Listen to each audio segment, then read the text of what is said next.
Muchas gracias por estar de nuevo con Polos Opuestos. La palabra estaba empeñada y volvimos a invitar tanto al director de FEDesarrollo, el doctor Leonardo Villar, como al doctor Suárez, que son dos expertos en materias económicas, y estamos hablando de lo que todo nos preocupa, que es la reforma tributaria. Este programa lo voy a hacer con base en las preguntas que me mandaron a mí sobre los temas que ustedes trataron y que querían como ampliar. Les pregunto, por ejemplo, sobre el tema de los jubilados. Hay muchísima preocupación en que se grave la pensión, y parece ser que el proyecto del gobierno es de acuerdo al valor reconocido por la pensión. ¿Qué saben ustedes y qué piensan que cómo debería ser el tema de las pensiones? Empezamos por el director de FEDesarrollo. ¿Director Director ejecutivo de FEDesarrollo. Bueno, Noemí, primero que todo, muchas gracias por la invitación nuevamente y por la oportunidad. Creo que es muy importante recalcar algo que es relativamente obvio, y es que defender los impuestos nunca es fácil. Es muy fácil atacar los impuestos, decir que no se deben pagar impuestos, que todos debíamos pagar menos, y además que el gobierno debería gastar más en todos nosotros. Por ejemplo, en el caso de pensiones, una situación que se da hoy es que cerca del 4% del Producto Interno Bruto de Colombia, casi una cuarta parte de los ingresos del gobierno se va en pagar pensiones. Se va en pagar pensiones tanto a través de Colpensiones como a través de otros mecanismos, a través de sistemas especiales de pensiones. Y lo terrible es que esas pensiones cubren apenas el 20% de la población. El 78% de los colombianos no tienen ninguna pensión. Y de los que tienen alguna pensión, de ese 22% que tienen alguna pensión, menos del 10% gana más de 2 salarios mínimos. Bueno, pero tenemos que recordar una cosa, perdónenme algo, y es que se gastaron en el seguro social en destinos distintos a las pensiones los recursos de las pensiones. Que claro, eso fue la historia de hace 25 años, pero antes de que se hiciera la reforma. Pero entonces el problema hoy es que hay que pagar esas pensiones. ¿Qué se propuso por parte de la Comisión Tributaria? No sé qué vaya a proponer el gobierno. Lo que se propuso fue fundamentalmente los que ganan pensiones por encima de un nivel mínimo que consideramos relativamente alto, que es algo que gana menos del 0.5% de las personas mayores, que ganen más o menos 4 millones y medio para arriba en pensión, que ellos paguen unos impuestos equivalentes a los que pagaría un asalariado con ese mismo nivel de ingreso. Entonces le hago una pregunta. Con un beneficio particular, manteniendo los beneficios de los asalariados, pero o sea que tiene el 25% de beneficio, y considerando que la contribución que los pensionados tienen que hacer para la salud se deduce y se considera como un impuesto pagado. Eso ayuda a financiar al Estado y realmente considero que es relativamente justo. Yo creo que no es justo que personas que tienen pensiones de 10, de 15, de 25 millones de pesos en Colombia no paguen impuestos. Sí, lo que ocurre es que antes estábamos acostumbrados a que se legislara para el futuro. Lo que es grave es un pensionado que tiene 7 millones de pesos u 8 millones, que está montado sobre un arriendo, sobre una forma de vida, y de la noche a la mañana lo graban distinto, ya no tiene capacidad de producir ingresos, y cómo consigue que el arrendador le baje el arrendamiento, que el mercado le valga menos. Es decir, eso es bien complejo. ¿Usted qué opina sobre el tema? A ver, yo comienzo por decir que el problema no es pagar impuestos. El problema es de dónde salen la plata para pagar los impuestos, que es distinto. Y además decir que el pago de impuestos es la solución a la economía, no. Ni el pago de impuestos es la solución de la economía. Los impuestos juegan un papel determinante en el sistema capitalista, y es disminuir, morigerar, moderar de alguna manera las irregularidades que genera la economía. O sea, redistribuir un poco. Redistribuir mejor. un poco, sí, pero digamos que por lo menos moderar, para que no seamos muy exagerados. Eso no se está haciendo. Y este es un caso típico de esto. Porque empecemos por qué los pensionados terminaron en el costal de los, o van a terminar en el costal de los contribuyentes. Yo leí la fórmula un poco complicada, son 2 o 3 artículos de que propone la comisión sobre cómo se saca el impuesto que pagarían los pensionados, etcétera, descontando el mínimo vital, descontando el aporte en salud y sobre eso grabando con tarifa como si fuera salario. Las desigualdades en las pensiones en Colombia no son culpa de los pensionados. A mí me da mucha pena. Las desigualdades de los pensionados en Colombia son fruto de las desigualdades en el mundo del trabajo que cuando usted se pensiona se reflejan. Es que claro, ¿cómo en Colombia uno va a tener más del 30% de personas pensión cuando el 60% del empleo es informal? Pero lo que considera, usted considera, Aurelio, que una persona que gana 20 millones de pesos de salario pero empecemos de pensión no debe pagar ninguna. Pero empecemos... Pero solo la pregunta. Y ya le voy a dar la respuesta, por supuesto. Pero empecemos como... Es que cuando se habla de las pensiones altas, entonces llegan a... Y la gente se siente pues como que se hubiera matado a un cura. No. Es que la gente no paga una pensión alta porque tuvo un trabajo que los otros no tienen. Partamos de que en Colombia el 60% del empleo es informal. Pero o sea no partamos de que pagar impuestos es porque uno mató a alguien. Pero yo soy asalariado y pago impuestos y yo soy asalariado. No, pero lo que estoy diciendo es que cuando la gente tiene una pensión alta, ha trabajado toda la vida, ha tenido un puesto bueno, entonces ahora dice, ¿y sabe qué? Además usted como culpable de esto, ¿no? Pero dejemos eso por ese lado y digamos lo siguiente. ¿Por qué los pensionados van a entrar al costal de los 3 millones de asalariados nuevos que van a pagar? Los pensionados, el impuesto a los monotributos, las empresas sin ánimo de lucro. Esos son todos. Pero no mezclemos esos son todos pensionados que ganan más de 4 millones. Bueno, todo ese nuevo paquete que hay ahí. Y hay 3 millones de asalariados que también van a entrar ahí. ¿Por qué? Por una cosa muy sencilla. Porque esa es la forma como van a cuadrar la ecuación de rebajarle a las 3.000 grandes empresas del país, como les van a rebajar la sobretasa del CRE y el impuesto a la riqueza. Es por eso. Claro, pero usted mismo sabe, Leonardo, ustedes lo han planteado, de que el recaudo de renta va a ser neutro, o sea que no va a subir. ¿Correcto? Que lo que se recauda por dentro en total va a ser la misma, perdóneme, no miento. Entonces, a unos le van a bajar y para poderle bajar a los más poderosos van a meter a todos estos. Esa es la realidad. Pero le pregunto, esa es la realidad. ¿a usted le parece? No es ni siquiera por justicia. Pero entonces le pregunto, ¿usted es enemigo que le cobren impuestos a las pensiones, cualquiera que sea su valor? Yo lo que digo es que no les deben cobrar sobre la base de que les rebajan a las grandes empresas poderosas, porque esa es la verdad. Doctor Villar, ustedes nos han dicho 1000 veces y en el libro está que el recaudo de renta no va a aumentar. O sea que si Colombia recauda hoy 45 billones de pesos por renta, va a seguir recaudando 45 billones. Entonces, lo que pasa es que los van a cambiar. A uno les van a descontar y a otro les van a... Dos preguntas distintas que hay aquí. Una es... ¿Cómo es el equilibrio en los impuestos de renta? Es cierto que se propone bajar los impuestos a las empresas porque son muy altos para las empresas internacionales. No, al conjunto de las empresas, todas que hoy pagan, no se les baja. A las empresas que están pagando unas tarifas exageradamente altas a nivel internacional, se les baja eliminando todos los beneficios que tienen algunas empresas. Esas empresas que tienen beneficios particulares están haciendo que los impuestos que tienen que pagar las demás empresas tienen que ser demasiado altos. Eso es un tema. Otro tema es el tema de las pensiones.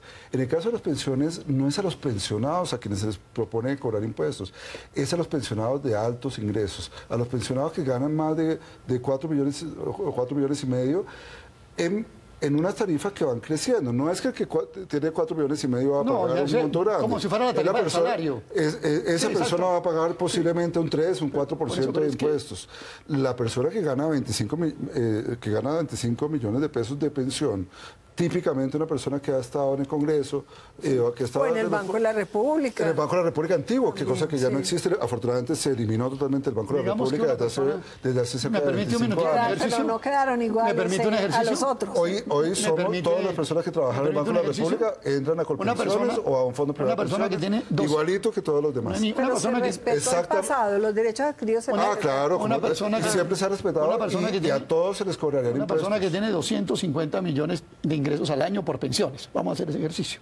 El 35% se lo descuenta, 25% de mínimo vital y el 12% más o menos 35%, o sea que queda pagando sobre las 2/3 partes. Las 2/3 partes de 250 son 160 millones de pesos. Y a eso le aplica una tarifa del 33%. O sea que esas personas están pagando casi 50 millones de impuestos al año. Y eso es duro, pero bueno, como no nos podemos quedar en las pensiones y tenemos tantos temas, hay un tema ético muy complicado, ilegal y de todo. La gente cree que como hay corrupción, Entonces, ¿yo para qué y por qué voy a pagar impuestos si es para que se lo roben? Que eso pues, Sí, esa es tanto que la frase que me dieron fue, ladrón que roba ladrón tiene 100 años de perdón. Y entonces la gente considera un poco que como hay políticos corruptos, como hay funcionarios corruptos, que entonces ¿para qué pago? Para que se lo roben. ¿Cómo hacer para que esa mentalidad cambie? Porque es uno de los problemas que hay en el pago de impuestos. Yo creo que es muy importante la lucha contra la corrupción. Creo que es una de las grandes prioridades del Estado colombiano y una de las prioridades fundamentales del gobierno que debe tomar bajo su tutela. Sobre eso debe trabajar este gobierno y el siguiente y muchos gobiernos tratando de eliminar totalmente la corrupción. Pero creo que también es una exageración pensar que en Colombia no se da educación a todos los niños de las escuelas públicas y que a los maestros no se les paga. O pensar que en Colombia no se da salud y que el 98% de los colombianos no tienen una cobertura de mala calidad, pero una cobertura importante de salud que nos pone en una de las mejores situaciones para países de ingreso similar al nuestro en términos de salud. O que Colombia no gasta nada o no le paga a los soldados y a los policías de este país que han tenido que luchar una guerra de 53 años. Sí, pero lo que siente la gente es el tema de la corrupción. Pero por eso es tan importante matizar ese sentimiento que es muy justificado, pero que no puede traducirse en la idea de que es que en Colombia todo se lo roban. Porque esa plata está llegando y se está gastando en ese tipo de cosas. No toda, porque la corrupción existe. Claro, pero entonces hay que luchar contra la corrupción, pero lo que uno puede decir, entonces, no hagamos más escuelas, no pagamos más a los maestros, no paguemos más a la salud, no hagamos más carreteras en este país, no hagamos más calles, O sea, ni más puentes. sí paguen impuestos, pero yo lucho contra la corrupción. Exactamente. Entonces tenemos que pagar impuestos y luchar fuertemente contra la corrupción. Yo creo que el silogismo de no pago impuestos porque hay corrupción no va. Yo no comparto eso, yo creo que es una cuestión totalmente equivocada. No, pero la gente lo piensa. Pero ojo, pues. entonces, ¿cuál es mi punto? A mí no me dejan cansinar. O es esto, hay que mirar es dónde está la corrupción. O sea, hay que combatirla. ¿Dónde está la corrupción? Vamos para allá. Hay 20 billones de pesos anuales de evasión de impuestos. Otra cifra similar de lavado de activos. Acaba el gobierno colombiano casi que a instancias de una publicación de un periódico internacional encontrar una cantidad de irregularidades enormes con los llamados Panama Papers y las cuentas en Bahamas. Hay que comenzar es por ahí. Claro, bueno, y lo que se roban los politiqueros y las políticas y toda esta cosa, que los chanchullos municipales, departamentales y nacionales. Los escándalos de este año de corrupción son enormes. Cargo por confiabilidad no justificado, el tema de la salud, Saludcop, Reficar, y bueno, y podríamos volvernos eternos, la crisis de los programas de alimentación escolar, toda esa tragedia. Hay que empezar, yo diría, lo que el gobierno tiene que hacer es comprometerse con el país con un programa consecuente de corrupción. Y empezando por la corrupción, la de arriba, la alta. Si no nos vamos a perseguir por allá al que se robó por allá 3 pesos, ese también hay que perseguirlo. Pero arriba hay una muy grande, esa es la que hay que empezar a buscar. Los que cogen tienen una tasa de impuestos del 43 y terminan con una efectiva del 18. Usted recuerda que, por ejemplo, nosotros nos llamamos una sorpresa. Yo estuve molestando durante mucho tiempo que los ministros mostraran la declaración de renta. Y la mostraron. Y encontramos una ministra que tenía 2.000 millones de pesos de patrimonio y pagaba una tasa efectiva del 5%. Empecemos por ahí. Bueno, vamos a hacer una pausa porque me está... O el exministro de Hacienda que creó una empresa en Panamá para desviar ganancias para allá. Todo eso hay que mirarlo. Vamos a hacer Empecemos por ahí y verá que nos va bien. Pausa y continuamos.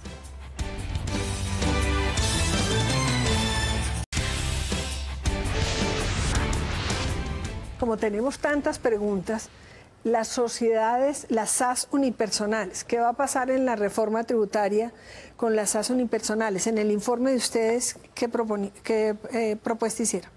No, en realidad no hay ninguna propuesta específica sobre las SAS, ni ninguna distinción por tipo de sociedad. Lo que es muy complicado hoy es que algunas sociedades grandes tienen beneficios particulares. Tienen beneficios particulares porque son zonas francas, porque han entrado a algún esquema de beneficio. ¿Y se acaba eso? ¿Se acaban esos privilegios? Entonces la propuesta que se hace es eliminemos esos privilegios y en la medida en que se eliminen esos privilegios podemos bajarle a toda la sociedad la tarifa de impuestos a un nivel más acorde con la competitividad internacional.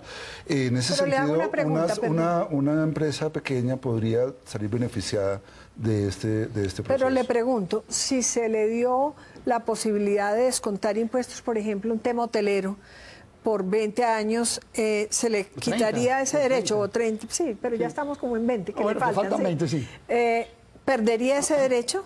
No, ahí no sabemos cuál va a ser la propuesta del gobierno. No, la de ustedes. En la propuesta que hacíamos nosotros había distintas consideraciones. Una era que se creara un impuesto nuevo, totalmente nuevo, que era un impuesto a las utilidades empresariales, y sobre las utilidades empresariales se cobrara de manera uniforme a todas la misma tarifa de impuestos. Eso nos ponía por igual a todas las Pero es justo empresas. que a uno de los grandes y a una microempresa se le cobre lo mismo. Pero si otra opción que es perfectamente viable y creo que se parece más a lo que probablemente va a plantear el gobierno, es que los beneficios se acaben a partir del momento.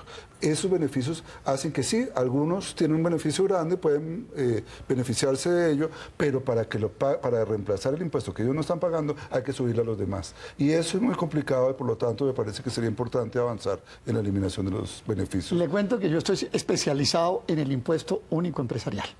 En el IVA. Explíquele a los televidentes. Lo que ha propuesto el doctor Villar y la Comisión de Expertos es que a todas las empresas les pongan un impuesto único con base en sus ganancias del 35%. Entre el 30 y el 35% más exactamente. Me parece una propuesta absolutamente inicua y voy a explicar. Primero, ya usted lo mencionó. ¿Cómo es posible? En Colombia hay 1.350.000 empresas. Hay 1.250.000 microempresas. Le voy a contar esto. Ese 1.250.000 microempresas reciben el 12% de las utilidades del país. Las primeras 10.000 reciben el 54% de las utilidades del país. ¿Cómo es posible que se le ponga la misma tarifa a un señor que tiene un taller de textiles en Don Matías, Antioquia, o una fábrica de calzado en el Restrepo, que a los grandes grupos de las comunicaciones internacionales? Eso no puede ser posible. Se pierde toda perspectiva. Perdóname, doctor Villar, yo expongo mi argumento para que pueda refutar muy bien. Claro que es así. Obvio, porque si usted está como empresa jurídica con registro mercantil, va de una con el 35. Va al mismo impuesto empresarial. Y a los otros les bajan del 43 al 35. Ahora bien, ¿qué es lo que yo creo que se debe hacer? Yo creo que las empresas deben pagar con tarifa diferenciada. Precisamente yo traje hoy acá, para que no me digan que estoy loco o que esto es una propuesta pues socialista o castrochavista, que es la palabra de moda ahora. Mire cómo pagan en Estados Unidos. En Estados Unidos se paga gradualmente. Las empresas que tienen ingresos hasta $50.000 pagan el 15% y va hasta el 35% a las más grandes. ¿Cómo es posible? Aquí lo traigo para que no me digan que mírelo, ahí está Noemí. ¿Qué opina? Claro. Doctor Leonardo, y ojo, ¿usted qué opina? ¿Cómo es posible que usted le baje al señor más rico del mundo, el señor Slim, le baje los impuestos del 43 al 35 y al señor de la fábrica de calzado del Restrepo le ponga la misma tarifa? Eso es un verdadero absurdo. ¿Cuál es su opinión? La opinión es que hay una confusión en la manera como está planteando. La razón es que es distinto las sociedades de las actividades empresariales de personas naturales. Las personas naturales... No, yo estoy hablando de la pequeña empresa, y que es una sociedad. La típica empresa pequeña... No todas son unipersonales. No, todas no son unipersonales. La típica empresa pequeña a la cual hace referencia Aurelio es una empresa que tiene un dueño y no ha constituido una sociedad. Las sociedades sí es importante que tengan una tarifa unificada para evitar trampas con esa... Pero es que no es lo que ustedes dicen. Lo que dicen es que una tarifa para todos. Pero déjeme hablar de los beneficios, Leonardo. Si me permiten, esto es importante. En el caso de las pequeñas empresas, el tendero, el que tiene el taller de textiles, esa persona típicamente... Primero, es muy frecuente que no pague impuestos. Hay 1.300.000 registradas. Sí, pero muy pocas pagan pero es impuestos. La sociedad. Esas personas no pagan la pequeña sino sociedad. En función a sus ingresos anuales. No, pero es la sociedad. Estamos en sociedades pequeñas. Las sociedades, yo no veo por qué el que gana, la sociedad que gana 1.000 millones de pesos deba pagar un porcentaje menor que la que gana, que por ejemplo Ecopetrol, que es enormemente grande, que tiene muchísimos accionistas pequeños. Pero le voy a contar esto. ¿Por qué Ecopetrol debe pagar más que la sociedad pequeña? Yo sí pido que me dieran una oportunidad grande. Que gana 1.000 millones de pesos. Este tema a mí me parece un tema primordial de la mala propuesta de la Comisión de Expertos. Voy a darle los siguientes datos, Noemí, y se los pido que me regalen 2 minutos y me callo para el resto del programa. Pero esto para mí es muy importante. Sí, se lo digo con toda sinceridad.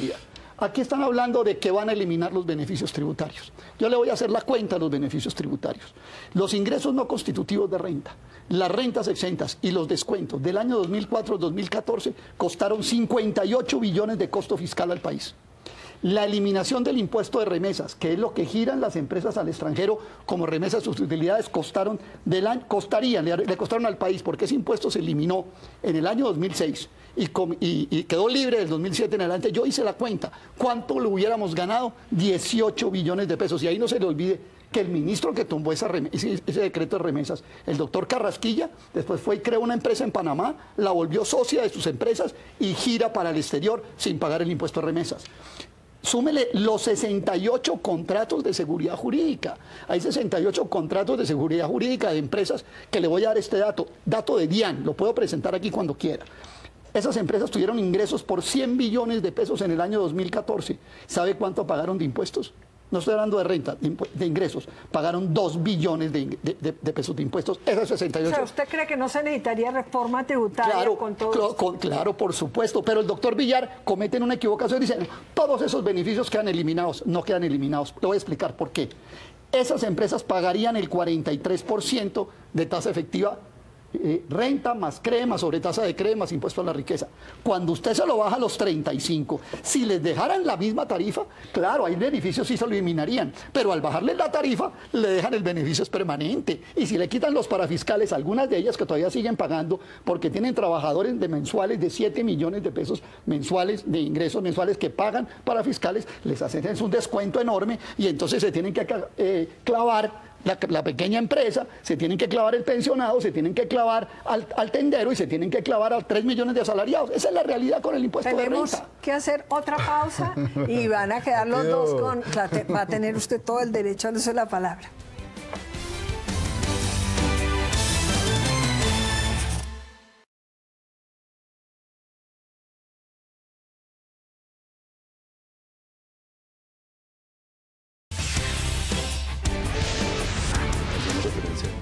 Nos quedan desafortunadamente unos pocos minutos, porque con este par de autoridades y el problema de la reforma, Ave María, si tenemos preguntas, hay mucha preocupación de los asalariados, porque se dice que se va a reducir el porcentaje impositivo de las empresas para mejorar la competitividad, pero que se le va a empeorar la carga a los asalariados y a los jubilados.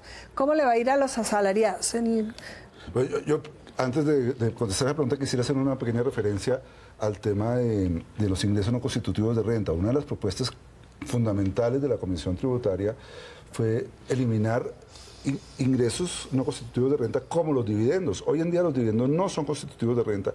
La propuesta es considerarlos constitutivos de renta y por lo tanto cobrar impuestos sobre ellos. Eso creo que es una de las cosas que equilibra la tributación de los asalariados y las rentas de capital. Hoy en día las rentas de capital prácticamente no pagan impuestos, excepto las que se pagan en cabeza de las empresas. Los dueños de las empresas no pagan. Eso Estamos hablando, perdón, como para que quede muy claro, porque son temas técnicos que a ustedes les parecen muy fáciles, es que hoy en día no se paga por los dividendos de las empresas. Y la propuesta de la Comisión es que se pague impuestos sobre los dividendos. Y creo que es una parte importante de la propuesta que ayuda a equilibrar la tributación de personas que ganan con base en rentas de capital y personas que ganan como asalariados. En ese sentido, no es cierto que la reducción en la tarifa de las empresas va a ser pagada por los asalariados. La reducción en la tarifa de las empresas va a ser pagada eliminando beneficios a las empresas y creando ¿Pero cómo es la diferencia? La propuesta de ustedes... A los dividendos. La propuesta de ustedes con respecto a todas las personas que nos están ayudando, por ejemplo, en este programa, a tantos y tantos millones de asalariados que hay en Colombia, ¿cuáles en concreto? Creo que en términos generales las personas que son asalariados no tendrían un cambio importante en su tributación, excepto las personas que tienen salarios muy altos y que pueden beneficiarse de tratamientos especiales muy particulares. ¿De qué manera? Hoy, por ejemplo, hay unos beneficios por ahorrar en fondos de pensiones, por compra de vivienda, que son muy válidos y no se ponen en cuestión. ¿Hasta cuánto? Un salario alto en Colombia, además podría decirse, el promedio es 1 millón de pesos. O sea, los más pero no estamos proponiendo eso. Estamos diciendo que deben empezar a pagar algún impuesto personas que ganen más o menos 3 millones algo de impuestos. Pero ¿a quiénes se van realmente? Esos serían unos impuestos muy pequeños. ¿Quién sí se puede perjudicar? La persona que gana 20, que gana 30, que gana 50 millones de pesos, que las hay muchas, que hoy tienen beneficios especiales porque, por ejemplo, tienen una capacidad de ahorro muy grande, meten esos recursos en compras de vivienda con intereses que pagan y con ahorros en fondos de pensiones, y eso les reduce muy fuertemente la tributación. La propuesta es poner un límite absoluto a el monto que se puede deducir por concepto de traslados a fondos de pensiones, por pagos de intereses de vivienda, de tal forma que la persona que gana más de, digamos, 100 millones de pesos, 120 millones de pesos al año, ya no empiece a beneficiarse adicionalmente por ese tipo de tratamientos especiales. A ver, Noemí, yo voy a hablar un poquito de lo que leí. Los que yo no sé si los de menos de 10 millones no tendrían ninguna... Habría una parte que es... hoy se empieza a pagar impuestos más o menos desde 3,5 a 4 millones de pesos. La propuesta es bajar un poco el umbral, bajarlo de tal mucho. forma, bajarlo a niveles que empezarían a pagar impuestos aproximadamente desde 2,5 millones de pesos cuando se tienen en cuenta Y queda la última, pero unos impuestos muy pequeños. Queda la última pregunta. Yo no sé si... Perdón un minuto, introduzco el tema, y es... mejor dicho, que la informalidad se acabe, es lo que se busca, pero ojalá que se simplifique, porque es que el problema de pagar impuestos en Colombia es que es dificilísimo llenar un formulario, hay que pedir asesorías, de modo que eso le complica la vida a muchísima gente. Yo tengo una lectura totalmente distinta. Yo no sé si lo que leí en el computador es distinto a lo que hay en ese libro, pero voy a hablar de lo que leí en el computador. ¿Sí? En Colombia hay 22 millones de ocupados, de trabajadores. Porque las amas de casa le parece que no ganan nada, pero son súper ocupadas. 22, por eso. Pero de esos formales son apenas el 40%. Entonces estamos hablando de 9 millones de trabajadores formales. ¿Sí? Aquí las amas de casa, esos 11 millones. La propuesta de la Comisión dice que quienes terminen con una renta líquida neta mensual de 1,5 millones, ¿sí?, tendrán que empezar a pagar contribución de renta, claro, con una tarifa gradual. Aplican en personas lo que no aplicaron en empresas. Listo, se lo acepto. Si no son asalariados. Correcto. Si son asalariados empieza mucho más rápido. Bueno, pero ¿qué pasa? Sí, pero es que eso tiene un problema. ¿Qué pasa? Quiere decir que más o menos el 40% de la fuerza laboral formal en Colombia va a empezar a pagar impuestos. Eso es lo que quiere decir. Ahora, aquí hay un problema más grave todavía. No, eso está en el computador y en el libro está que el 80% de los trabajadores ustedes hablan del 80%, seguirían sin pagar. Ustedes hablan del 80% de los 22 millones, no de lo formal. Ocupados. Yo solo discutí con no, por eso los ocupados son 22 millones. Estoy hablando hoy de los formales, que son 10, que son 9. Sí, no, pero es que esa es la que usan ahora. Sí. Pero le digo esta cosa, Noemí. Aquí hay un punto que el doctor Villar lo oculta. Supongamos que usted es una persona que terminó declarando renta porque le quedó una renta líquida neta al mes de 2 millones de pesos. Pero resulta que usted, como cualquier trabajador que nos está viendo, los que nos están colaborando acá, tiene una hija a la que le tiene un almacencito puesto. O tiene un yerno al que le tiene un negocio agrícola. Eso hoy no está figurando porque como en cabeza de él no figura contribución de renta, todo eso le va a sumar a esa persona que va a entrar a renta, que le echó la planta del segundo piso y la tiene alquilada, le entra esa renta también. Luego aquí lo cogen a usted por el lado del salario, pero le jalan todas las demás entradas que tiene. ¿Es así o no, doctor Villar, cuando llene el formulario? No, claro, si son ingresos de la misma persona, sí debe Por eso, sumar. pero eso ha sido una cosa, es una cosa contra la clase media. Si es del yerno, como usted dice, son ingresos del yerno y dependiendo de su ingreso. Es la típica reforma contra la clase media. Es que eso es lo más grave de todo. Aquí están aplicando, ellos leyeron una frase de Voltaire famosa, ¿Sabe la famosa frase de Voltaire? Voltaire dice que el arte de gobernar consiste en quitar la mayor cantidad de dinero disponible de un sector de la población para trasladarlo a otra. O sea, ese librito tenía que tener un epígrafe que dijera la frase de Voltaire y les queda perfecto, porque le van a bajar a los poderosos y le van a clavar a la clase media, a los asalariados y a los pequeños. Pero yo quiero insistir en que la propuesta, si hay algo duro, es contra los poderosos. Y si hay algo importante que ha sido muy difícil de debatir y que vamos a ver cómo queda en la propuesta del gobierno, ¿lo de los dividendos? Es el impuesto a los dividendos. Yo no sé si tenga tiempo de pronunciarlo, pero le voy a decir eso a los dividendos. ¿Sabe cómo es lo de los dividendos? Beneficios que desaparecen y por lo tanto me parece pero les baja la tarifa, pero les baja lo la que tarifa. me parece muy importante y creo que es central. Bueno, no quiero que les corten, pero me dicen que se acabó el tiempo. Bueno, pero les propongo algo, como estamos hablando sobre la posibilidad de lo que se presente como reforma tributaria, estamos hablando teóricamente, pues se va a presentar una reforma tributaria. Y pareciera que 2 programas son muchos, pues fueron totalmente insuficientes los minutos que tuvimos. Y cuando se presente la reforma tributaria ya sobre hechos cumplidos, les voy a pedir a ustedes 2 que tienen polos opuestos, que vengan ya sobre esa reforma a comentárnosla. Muchísimas gracias a todos y sigamos temblando. A ver qué quedó del libro,